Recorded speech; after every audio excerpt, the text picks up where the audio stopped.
উপস্থিত সবাইকে আমার অন্তরস্থল থেকে আন্তরিক সালাম জানাচ্ছি। আসসালামু আলাইকুম।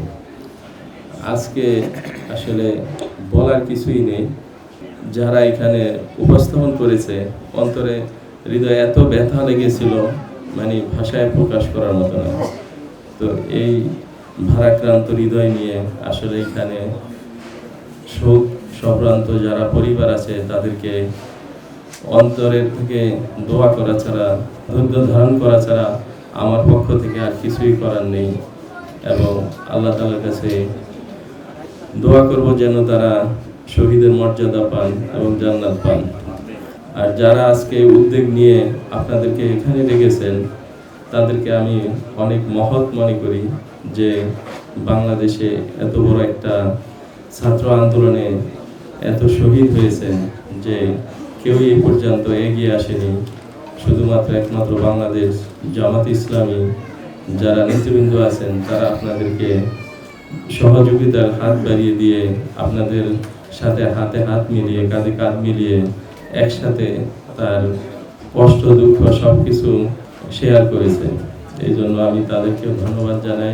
আজকে আমি আরও সৌভাগ্যবান, আমার এই সৃজন প্রতিষ্ঠানে তারা এই অনুষ্ঠান করতে পেরে আমি ভাগ্যবান মনে করছি। আর আমার একটি অনুরোধ রইল, যারা বৈষম্য ছাত্র আন্দোলনে নিহত হয়েছেন, কিছু খারাপ মানুষ আছেন বিভিন্ন মহলে, তারা কিছু নিরীহ মানুষকে হয়রানির জন্য উদ্দেশ্য প্রণীতভাবে কিছু মামলা মোকদ্দমা দিয়ে তাদেরকে, যারা নিরীহ মানুষ শত্রুতামূলক, তারা কিছু নিজেদের স্বার্থ হাসিল, শত্রুতা হাসিল এবং বিভিন্নভাবে মানুষকে বেকায়দায় ফেলার জন্য অনেক প্রচেষ্টা চালাচ্ছে এবং হয়েছে। যারা বাংলাদেশে বিগত 16-17 বছর ধরে বিভিন্ন বিএনপির বা জামায়াতের মামলার আসামি, আওয়ামী লীগ সরকার, স্বৈরাচারী সরকার জামাত ইসলাম করার কারণে তাদেরকে মামলা দিয়েছে, এরকম লোকদেরকেও অনেকে তারা বিভিন্ন কায়দায় বিভিন্ন মামলায় ঢুকিয়ে দিয়ে তাদেরকে হয়রানি করছে।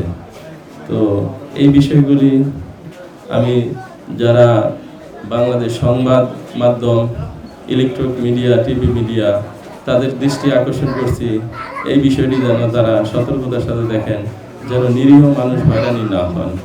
স্বৈরাচার বিদায় হয়েছে, আমরা সারা বাংলাদেশের মানুষ অত্যন্ত আনন্দিত। আন্দোলনের সাথে সম্পৃক্ত ছিল, উল্টাও তাদেরকে শত্রুতামূলক কিছু বিভিন্ন মামলা মোকদ্দমায় জড়াচ্ছে।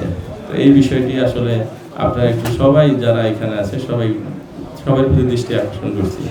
জি, আপনারা সবাই ভালো থাকবেন। আসসালামু আলাইকুম।